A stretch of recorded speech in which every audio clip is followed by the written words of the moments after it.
Here now with head coach Mike Woodley. The contest Saturday with the St. Francis Fighting Saints off the win over Siena Heights a week ago Saturday. Before we get to the Fighting Saints, we'll talk about the Saints on Saturday. Mike, good start to the game. Offense really capitalized on a couple of early turnovers. Yeah, we did. We really we emphasized all week, as we do every week, of getting a fast start, Jeff. And golly, couldn't have been any better. You know, first play they come out and defense knocks the ball out, and we recover it, and we go down and score. I think that was a field goal on that one. Right. And then we turn right back around. They get the ball back again, and we get them turned over again, and then we get another fumble and capitalize again and end up with a 10-0 lead, and that's a great way to start. Did you think the offense might have got, I don't say a false sense of security because they got out to such a quick start off a couple of turnovers? It seemed like they really struggled in that second quarter. Well, you know, it's hard to put your finger on it, Jeff. You know, you get out with too big of a lead. Sometimes you really don't know how to put the hammer down and finish them off. And that's credit to Siena Heights. They're a good football team, and they weren't going to give in, and they didn't. And they fought back in that second quarter, which is, again, that's a tribute to them. But again, our kids, in particular, right before the half, when we held them to a field goal when they were about on our 1 foot line, that was a huge play for us defensively to hold them to that field goal right there. While we're talking about the defense, how about a comment about John Higgins? 3 sacks, Defensive Player of the Week in the conference this week. Well, anytime John achieves something like that, it doesn't surprise me. The young man plays with a high motor all the time. He sets an example out there. He practices the same way. He's 100 miles an hour all the time. He's a very intense young man. And he is really, really playing like we expected him to. And it was nice to see that he won an honor this week in the league as the Defensive Player of the Week. And good to see Jason Gladfelder. Talk to Joe, the defensive coordinator. He says it was really the first week that Jason has been able to make a dent numbers-wise, given that he's been battling some injuries this year. Well, again, you know, Jason and John are kind of cut out of the same cloth. Both of them, they practice like it's game day. They practice like it's their last time they're going to play football, and that's the way they played in the game. And it was nice to see Jason, you know, coming off the injury that he's had.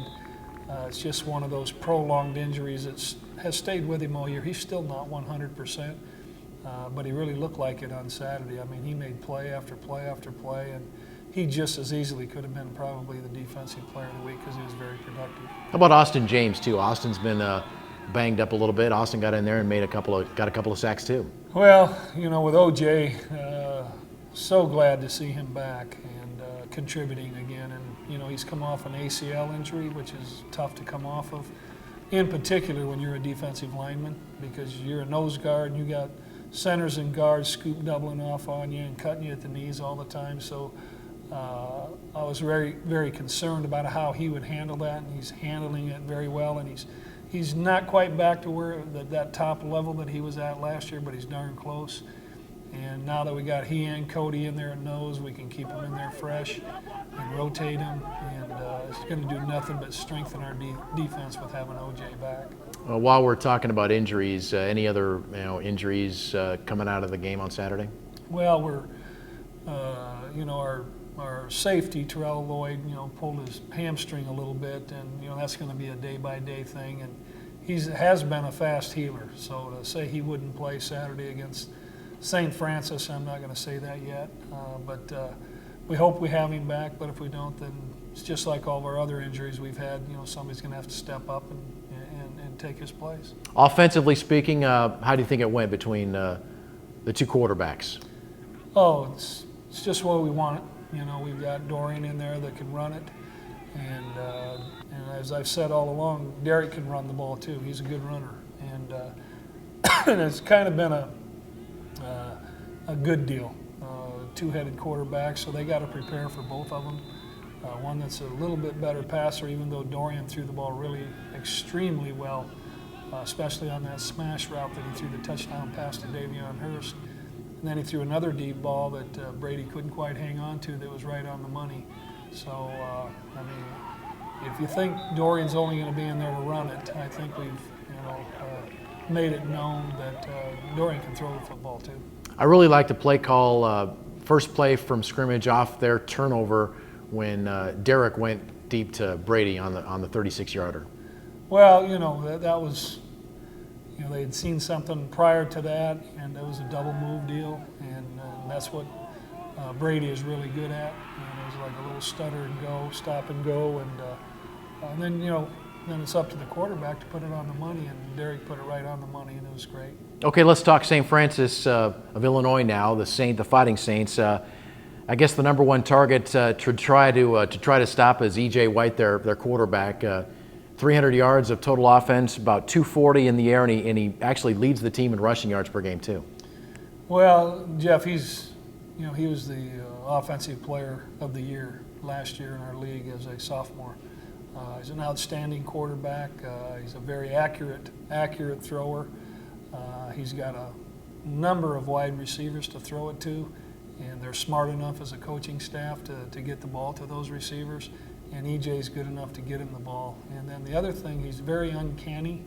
He's not a big physical kid, probably 6'1", 180, but he's nifty, and he runs really well. 2 years ago over there, he almost single-handedly beat us at St. Francis 2 years ago when he was a redshirt freshman. So we got our hands full, and he's an outstanding quarterback. Let's talk about the overall series between the two schools, tied at 2 through 4 meetings. Both teams have won both games at home.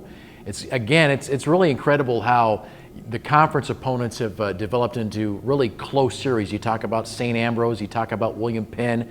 This series with St. Francis has been competitive too.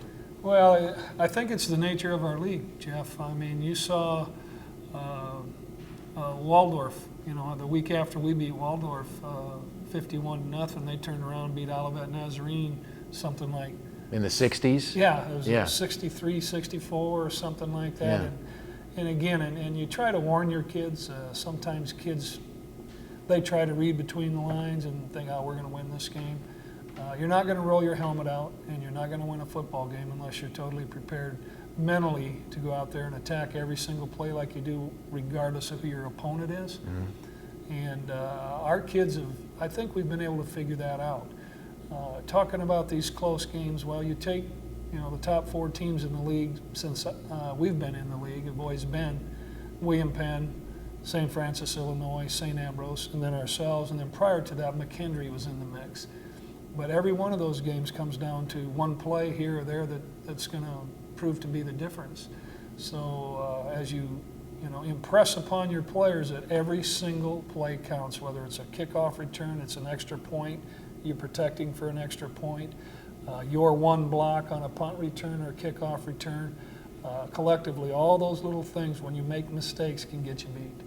So hopefully you don't do that. All 4 games in the series have been decided by 10 points or less. And looking at, of course, last year, ironically enough, when St. Francis came to Des Moines, they were ranked 9th in the nation. And that was one of the bigger wins in the school history at that time. And now Grandview stands at the 9th ranked team, and they're 17. Should be set the stage for a great game on Saturday. Well, St. Francis, their losses have been to really good football teams. And so it's not like, they've just played a couple games a little bit different. Like us, we lost to Drake, who we think is really an outstanding team, and we've lost to Marion. We did get, we beat St. Ambrose. But, they've lost to St. Xavier, who was number 1 at the time when they lost to St. Xavier, and then they lost to William Penn, who was number 5 at the time. So they've got quality losses like we have. It should be another interesting game. I don't know why it wouldn't be, unless one team really gets sloppy, which I don't see happening. And it's a road game for us, and we got to go over there, and we got to find a way to win this game. The 2 years ago, the last game over there, you dropped a 17-10 decision. That maybe might be one of the most frustrating losses in the young history of this program, where the quarterbacks threw the ball for 4 interceptions, and you still had a chance to win the game. Well, it always goes back to turnovers. Turnovers are a major factor every week when you play a football game. Even last Saturday, we turned it over twice, gave them a really short field. they'd had to driven the whole field or 70 yards of the field, they may not have scored. But we gave them those, and those were our mistakes. We can't afford those kind of mistakes. But that game 2 years ago over there really boiled down to one official's call at the end of the game when we had them backed up inside the 10, and their quarterback sprinted out, and John Higgins hit him just as he's letting go of the ball. He's throwing the ball, and they called us for a late hit on the quarterback, which we'd have gotten the ball probably. It's probably a minute and a half to go in the game, but we'd have gotten it probably on the 40 because there was a wind. We'd have had the wind behind us. We don't know how it could have ended up. I got a feeling we were hot there at the end, and maybe we would have scored. Probably would have went for 2 being on the road and tried to win it, but didn't happen like that. All right, Mike, good luck on Saturday. Thank you. That's 9th rated Grandview at number 17 St. Francis on Saturday.